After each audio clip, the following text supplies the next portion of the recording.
नमस्कार, मैं आलोक कुमार आपका अपने यूट्यूब चैनल पर स्वागत करता हूं। तो मेरे प्यारे बच्चों, मैं हाजिर हूं आपके साथ एक नई वीडियो के साथ। इस वीडियो में हम लोग चैप्टर 1 के एक्सरसाइज 1.1 के क्वेश्चन नंबर 4, 5, 6 और 7 को पढ़ने वाले हैं। और ये हमारा एक्सरसाइज 1.1 का आज लास्ट वीडियो है। इस वीडियो के साथ ही आपका एक्सरसाइज 1.1 जो है वो पूरी तरह से खत्म हो जाएगा। तो चलिए इस वीडियो के साथ साथ अपने एक्सरसाइज 1.1 को समाप्त करते हैं। तो चौथा क्वेश्चन आपका क्या बोल रहा है? Given that HCF 306,657 is equal to 9, find LCM of 306,657। बोलता है कि दो नंबर दिए हुए हैं, एक है 306 और दूसरा 657। इनका HCF जो है वो 9 है, तो इनका LCM निकालना है। ठीक है, दो नंबर है, एक है 306 और 657। इसका HCF कितना दिया हुआ है? 9 दिया हुआ है, तो इनका LCM निकालना है। ठीक है, चलिए जिसको सीखते हैं। लिखेंगे कैसे? लिखेंगे कैसे क्या कि अकॉर्डिंग टू क्वेश्चन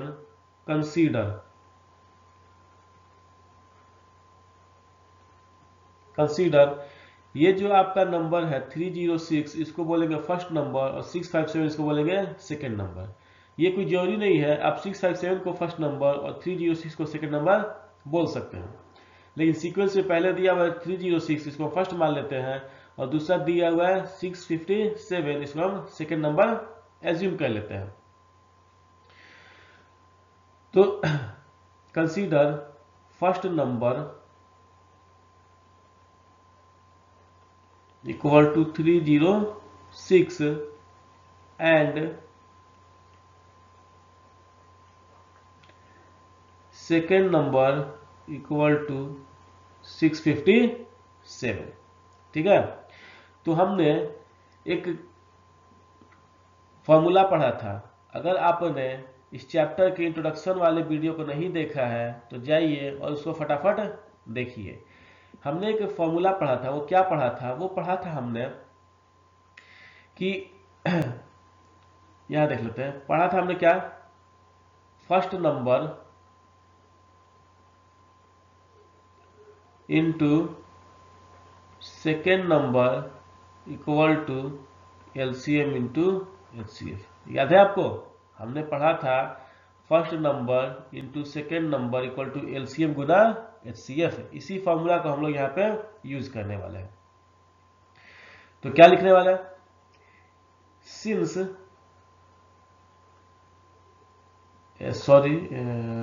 के बाद since first number into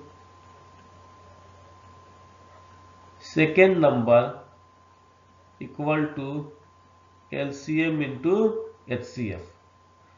first number into second number equal to LCM into HCF। तो फर्स्ट नंबर मेरे पास कितना है? 306। इसको लिखते हैं 306 इंटू सेकेंड नंबर कितना है? 657। इसे भी लिखते हैं 657। तो बोला LCM इंटू HCF। तो LCM तो यहाँ हमको फाइंड करना है ना? फाइंड क्या दिया? LCM फाइंड करना है, तो उसके लिए कुछ लिखेंगे नहीं, ये लिखेंगे हम LCM इंटू HCF कितना दिया हुआ है अकॉर्डिंग टू क्वेश्चन? 9। इस 9 को हम यहाँ पे पुट कर लेते हैं, तो HCF जगह हो जाएगा 9। अब देखिए, अब हम यहाँ से अगर LCM को निकालें तो 9 जो है वो मल्टीप्लाई में है LCM के साथ। अब ये इधर जाएगा तो ये कहाँ चला जाएगा? इसके साथ डिवाइड में। ठीक है, LCM को निकालेंगे हम तो 9 क्या है? LCM के साथ मल्टीप्लाई में है, और ये इधर LHS की तरफ जाएगा तो ये कहाँ हो जाएगा? डिवाइड में। चलिए इसको लिखेंगे कैसे? तो यहां से हम निकालेंगे LCM equal to 306 into 657 divide by 9। अब क्या कोई डिविजिबल है? तो डिविजिबल है, 9 से ये डिविजिबल है। कितनी बार में? तो ये आपका डिविजिबल है 9 सते 63, 2 7 9 27, यानी कितनी बार में? 73 टाइम्स में। और ये आ जाएगा आपके पास 306 इंटू 73। मैं वीडियो पॉज करके इसको मल्टीप्लाई करता हूँ, तो मल्टीप्लाई करने के बाद आपका आंसर जो है वो आएगा कितना? 22338, 22338, ये आपका आंसर आ जाएगा एलसीएम किसका? 306 और 657 का। क्लियर है? चलिए नेक्स्ट क्वेश्चन की। Check whether 6n can end with the digit 0 end any natural number, 0 for any natural number. बोलता क्या है? ये बोल रहा है कि अगर हम चेक करना है कि अगर 6 का पावर n करें तो ये जो पावर n जो आएगा वो कहीं कभी 0 के पास इंड करेगा कि नहीं करेगा। जैसे अगर हम बात करें तो 6 की पावर 1 क्या हो जाएगा? 6 की पावर 1 इक्वल टू 6, 6 की पावर 2 इक्वल टू 36, 6 की पावर 3 इक्वल टू 216, ठीक है। 6 की पावर 4 1276, ठीक है।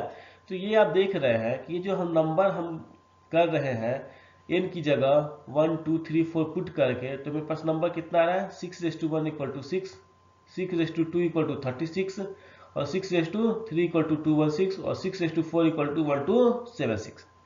तो ये पूछा है कि क्या कभी ऐसा आएगा, जैसे हम आगे बढ़ते जाए 6:5, 6:6, 6:7, 6:8 इस टाइप से, तो क्या कभी ऐसा भी नंबर आएगा, ठीक है, जिसके अंत में 0 आएगा?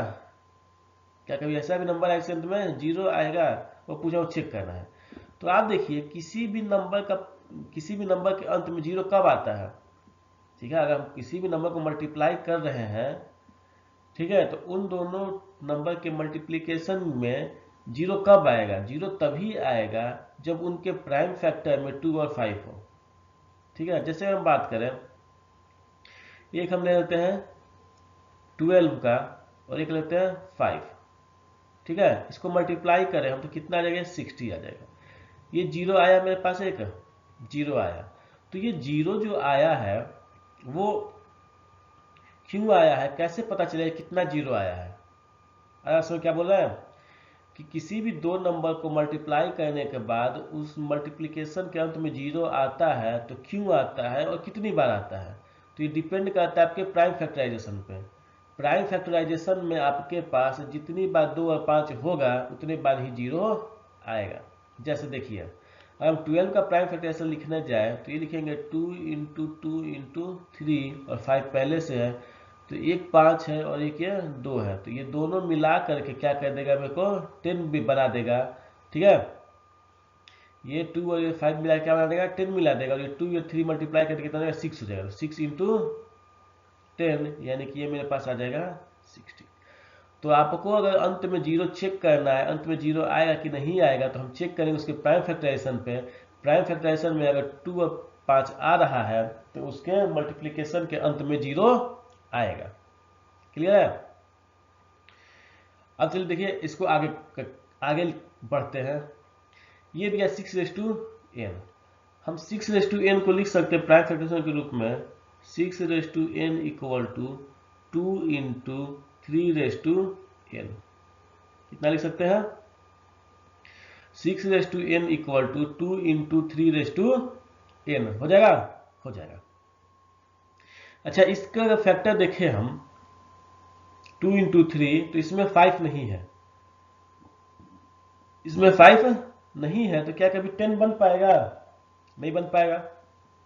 इसको 10 बनने के लिए 5 होना कंपलसरी है। तो जब इसका मल्टीप्लिकेशन 10 नहीं बन पाएगा तो मल्टीप्लाई करेंगे तो क्या अंत में कभी 0 आएगा? नहीं आएगा, ठीक है। तो क्या लिखे इसको लिखेंगे कि since 6:n is not in form of 2n into 5m। ठीक है, बोला जा रहा है कि जो हम 6n का प्राइम फैक्टराइजेशन किए हैं वो इसके फॉर्म में नहीं है। क्यों नहीं है? क्योंकि 2 तो है मेरे पास लेकिन इसमें 5 नहीं है, इसलिए इसके फॉर्मेट में नहीं है। जब ये फॉर्मेट में नहीं है तो अब हम लिखेंगे क्या कि सो 6n can not end with the digit 0। इसलिए 6 के पावर n जो है कभी भी 0 डिजिट पे खत्म नहीं हो सकता है। तो ये आपका आंसर हो गया। ठीक है, चलिए नेक्स्ट क्वेश्चन की ओर। Explain why 7 into 11 into 13 plus 13 and 7 into 6 into 5 into 4 into 3 into 2 into 1 plus 5 are composite numbers. ये दो नंबर जो हैं वो दोनों नंबर कंपोजिट क्यों हैं? ठीक है, अच्छा पहले हम ये समझते हैं कंपोजिट नंबर किसको बोलते हैं। तो कंपोजिट नंबर बोलते हैं जिसका मोर देन 2 फैक्टर हो। याद है? More than 2 factor. नहीं याद है तो आप लोग इंट्रोडक्शन वाला वीडियो देखिए, मैं बार बार बोल रहा हूँ, अगर आपको नहीं समझ में आ रहा है तो इंट्रोडक्शन वाला वीडियो जरूर देखिए।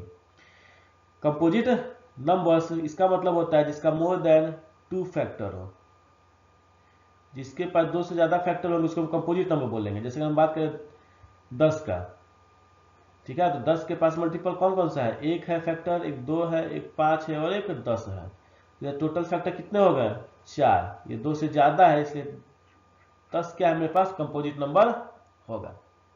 ठीक है, जैसे बात करें हम 5 का, 5 1 से और 5 से, इसके पास कितने फैक्टर हैं? 2। ठीक है, तो ये 2 से ज्यादा नहीं है तो ये आपका प्राइम नंबर कहलाएगा, कंपोजिट नंबर नहीं कहलाएगा। क्लियर है तक? तो यानी हमको वेरीफाई ये करना होगा कि इन दोनों के पास, ये जो दो नंबर हैं आपके पास, इन दोनों नंबर के पास आपके पास 2 से ज्यादा फैक्टर हैं, और इन दो के पास 2 से ज्यादा फैक्टर है तो ये वेरीफाई हो जाता है कि ये कंपोजिट नंबर होंगे। क्लियर है? तो चलिए इसको लिखते हैं। क्या करेंगे? पहले हम कंसीडर कर लेते हैं। Consider a equal to 7 into 11 into 13 plus 13। Clear है? अब ये दो जो नंबर है आपके पास 7 इंटू 11 इंटू 13, ये एक टर्म हो गया और ये 13 दूसरा टर्म हो गया। क्योंकि पता है आपको कि मल्टीप्लीकेशन के बाद टर्म चेंज नहीं होता है, प्लस के बाद टर्म चेंज होता है। 9th से आपने पढ़ा होगा, नहीं पढ़ा तो यहाँ पे सीखिए कि अगर दो नंबर मल्टीप्लीकेशन का टर्म चेंज नहीं होता है तो 7 इंटू 11 इंटू 13 एक टर्म है और प्लस 13 तुम्हारा अलग टर्म है। अब इन दोनों टर्म में से क्या मैच कर रहा है? तो 13 मैच कर रहा है। इस 13 को अगर हम कॉमन निकाल लेते हैं, 13 को अगर हम कॉमन निकाल लेते हैं तो पहले वाले टर्म में आपके पास 7 इंटू 11 बचता है और दूसरे वाले टर्म में 13 निकल गया, कुछ नहीं है, तो इसका मतलब 1 बचता है। पहले वाले टर्म से कितना बचता है? 7 इंटू 11 और प्लस दूसरे वाले टर्म से कितना बचता है? 1 बचता है। तो ये हो गया आपके पास 13 into 77 plus 1 equal to 13 into 78। ठीक है, तो यहाँ हम देख रहे हैं कि इस नंबर को अगर हम, ये जो नंबर था 7 इंटू 11 इंटू 13 प्लस 13 को, इसको हम आगे सॉल्व किए तो इसके पास दो फैक्टर यहाँ आ गया 11 और 71। ठीक है, पता है आपको पता है कि इसका एक और फैक्टर हो जाएगा, कौन सा? 1 तो होगा ना, 1 तो फैक्टर होगा ही होगा, 1 और फैक्टर हो जाएगा। तो इस यहाँ पे हम देखें क्या कि इसका टोटल कितने फैक्टर हैं? अभी फिलहाल 3 है, हम और फैक्टर निकाल सकते हैं। 78 को अगर हम प्राइम फैक्टर करेंगे, ठीक है, तो 2 इंटू 39 आ जाएगा। 39 को करेंगे तो 3 इंटू 9 13 आ जाएगा। यानी इसका और भी फैक्टर हो सकता है। हम यहाँ जब हम चेक कर चुके हैं कि इसका 2 से ज़्यादा फैक्टर यहीं आ चुका है तो आगे बढ़ने की कोई जरूरत नहीं है। और जब ये 2 से ज़्यादा फैक्टर आ गया है तो इसका मतलब ये नंबर कैसा है? कंपोजिट नंबर है। क्लियर है? आता है? क्लियर है। अब चलते हैं दूसरे नंबर की ओर जो ये है 765 वाला। ठीक है, इसका कुछ नाम मान लेते हैं। इसको हम नाम मान लेते हैं क्या? इसको हम मानते हैं B. And b equal to 7 into 6 into 5 into 4 into 3 into 2 into 1 plus 5। ये दो नंबर है। फिर से मैं कह रहा हूं कि इस यहाँ पे आपके देखेंगे तो ये सब मल्टीप्लीकेशन में यहाँ से यहाँ तक, तो ये क्या हो गया, एक टर्म हो गया, और प्लस 5 क्या हो गया, दूसरा टर्म हो गया। इन दोनों में क्या मिल रहा है, तो ये 5 मिल रहा है, मिल रहा है, मिल रहा है। यहाँ से हम 5 कॉमन निकाल लेते हैं। अगर क्या निकाल लेते हैं, 5 को अगर हम कॉमन निकाल ले तो फर्स्ट वाला टर्म बचेगा 7 into 6 into 4 into 3 into 2 into 1, और सेकेंड वाला टर्म यहाँ बचेगा केवल और केवल 1 बचेगा। तो 5 अगर 7 into 6 into 4 into 3 into 2 into 1 इसको मल्टीप्लाई करें हम, तो ये आएगा आपका 1008 और प्लस 1, कितना हो गया, 5 इंटू 1009। और आपको पता है कि तो 1 इसका फैक्टर हो गई होगा। तो इस नंबर के भी, ठीक है, इस नंबर के भी 3 फैक्टर आ गए, 5, 1009 और 1, इसके भी 3 फैक्टर आ गए। तो ये भी 2 से ज़्यादा फैक्टर आ गया, यानी जो बी नंबर है मेरा वो भी क्या है, कंपोजिट नंबर है। ठीक है, तो इसी बात को हम लोग लिख लेते हैं। क्या है, इस बात को कैसे लिखेंगे, तो लिखेंगे since both numbers A and B have more than 2 factors, so both are composite numbers, both are composite numbers. ये हमारा वेरीफाई हो गया। ठीक है, क्या दिक्कत आता है, नहीं। चलिए नेक्स्ट 7th क्वेश्चन क्या बोल रहा है, there is a circular path around a sports field. एक स्पोर्ट्स फील्ड के चारों ओर एक सर्कुलर पाथ बना हुआ है। Sonia takes 18 minute to drive 1 round of the field. Sonia जो है उस फील्ड के एक चक्कर लगाने में 18 मिनट का समय लेती है। While Ravi takes 12 minute for the same, जबकि रवि को उसी काम करने में 12 मिनट का समय लगता है। यानी क्या होता है कि रवि तेज दौड़ता है।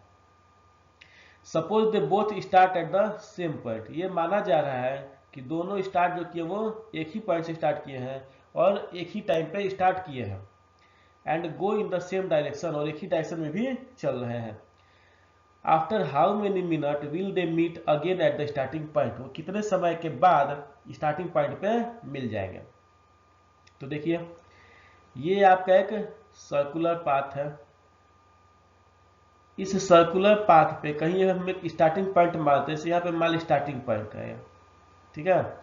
यहीं से दोनों लोग स्टार्ट करेंगे, कौन, सोनिया और रवि। अच्छा, सोनिया को लगता है 18 मिनट का समय और रवि को लगता है 12 मिनट का समय। तो ये आप समय देके पता लगा सकते हैं कि रवि जो है वो तेज दौड़ रहा है। यानी रवि जब तक इसको एक राउंड मारेगा, सोनिया को इसको मारने में 18 मिनट लगेगा। यानी 12 मिनट में जब रवि यहाँ स्टार्टिंग पर पहुंच जाएगा तो सोनिया इसके पीछे यहाँ कहीं रहेगी। क्लियर है तक, आज समय आ रहा है। तो मात्र पहले केस में सोनिया यहाँ पहुंच गई। दूसरे कंडीशन में जब दूसरा राउंड चलेगा तो रवि फिर से इसको यहाँ कहाँ मिला लेगा, 12 सेकंड में 12 मिनट में यहाँ पहुंच जाएगा। तो सोनिया कहीं फिर यहाँ से चलता स्टार्ट करेगी तो 12 मिनट कहीं इधर आके रुकेगी। सेकेंड कंडीशन में कहीं सोनिया इधर आएगी। तो उसी तरह ये राउंड चलता जाएगा। यानी कहने का मतलब है कि सोनिया जो है और रवि अगर फर्स्ट राउंड में ये 18 मिनट में चलती है तो ये 12 मिनट में, दूसरे राउंड के लिए इसको टोटल टाइम लगेगा 36 और इसको टाइम लग जाएगा 24। ठीक है, तो क्या दोनों सेम है, नहीं सेम है। तो हम इसको तब तक ऐसे आगे लिखते जाएंगे। जैसे थर्ड राउंड में कितना हो गया, ये 54 और ये कितना हो गया 36, तो ये मिल गया। ठीक है, तो ये हम तब तक करते रहेंगे जब तक कि इसका मैच न मिल जाए टाइम का। तो हम देख रहे हैं कि टाइम जो बढ़ता जा रहा है। इस चैप्टर को दो ही चीज पढ़ना है, एक तो पढ़ना है हमको एलसीएम और दूसरा पढ़ना है एचसीएफ। तो हमको ही पता है कि इस क्वेश्चन में या तो एलसीएम निकलेगा तो एचसीएफ निकलेगा, लेकिन दोस्त निकलेगा क्या, तो उसके लिए हम बता रहे हैं कि देख रहे हैं कि टाइम बढ़ता जा रहा है 18, 12, 24, 74। ठीक है, तो ये जो टाइम है ये टाइम आपका बढ़ता जा रहा है। जब ये टाइम बढ़ता जा रहा है तो इस केस में हम लोग एलसीएम निकालेंगे। जब हमको मेरे क्वेश्चन में दिए गए टाइम से या डाटा से कोई बड़ा डाटा निकालना होगा तो हम उसको क्या निकालेंगे, एलसीएम निकालेंगे। और जब उससे छोटा डाटा निकालना होगा तो हम एचसीएफ निकालेंगे। ठीक है, तो वो 18 राउंड 18 मिनट 12 मिनट ऐसे वो घूम रहे हैं तो टाइम बढ़ता जाएगा। कोई फर्स्ट राउंड में नहीं मिले तो सेकेंड राउंड में मिलेंगे, सेकेंड नहीं में तो थर्ड में मिलेंगे, तो टाइम तो बढ़ता जाएगा ना। जब टाइम बढ़ता है तो हम क्या निकालेंगे, एलसीएम निकालेंगे। ठीक है, तो एलसीएम निकालेंगे। चलिए लिखना क्या है वो देख लेते हैं।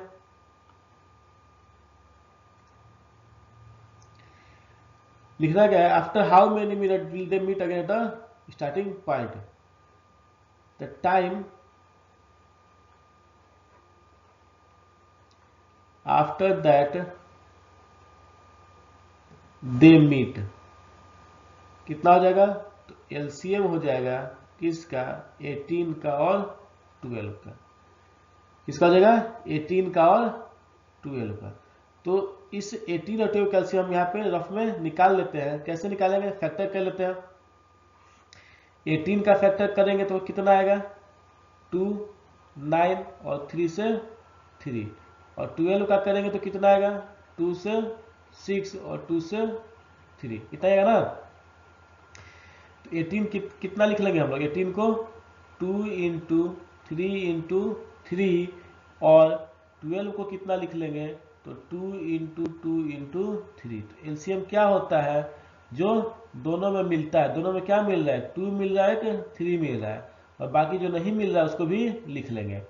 तो क्या क्या मिल रहा है, एक यहाँ पे 2 मिल रहा है, एक यहाँ पे 3 मिल रहा है, और बाकी जो नहीं मिल रहा है वो क्या है, 3 है और ये 2 है।